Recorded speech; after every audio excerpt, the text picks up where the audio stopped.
વડોદરાના national highway પર મોડી રાત્રે એક હૃદયદ્રાવક અકસ્માત સર્જાયો છે।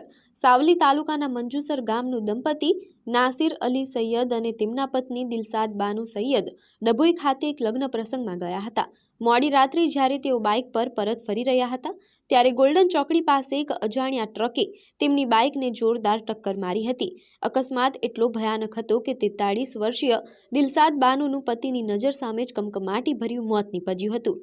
ટક્કર એટલી જોરદાર હતી કે હાઈવે પર માનવ અંગોના લોચા ઉડ્યા હતા, જે જોઈને લોકોના કાળજા કંપી ઉઠ્યા હતા। ઘટનાની જાણ થતાં જ હરણી પોલીસ સ્થળ પર દોડી આવી હતી અને અજાણ્યા ટ્રક ચાલક વિરુદ્ધ ગુનો દાખલ કરી તેને ઝડપી પાડવા ચક્રો गतिमान કર્યા છે। शादी में से आ रहा था, मैं मंजू से जा रहा था तो बड़ी गाड़ी वाले ने पीछे से आके सीधा टक्कर ही लगा दिया। वो बड़ी गाड़ी थी, मेरी वाइफ है 43 साल, कुछ नहीं अंधेरे में कैसे मालूम पड़ेगा और रुका ही नहीं।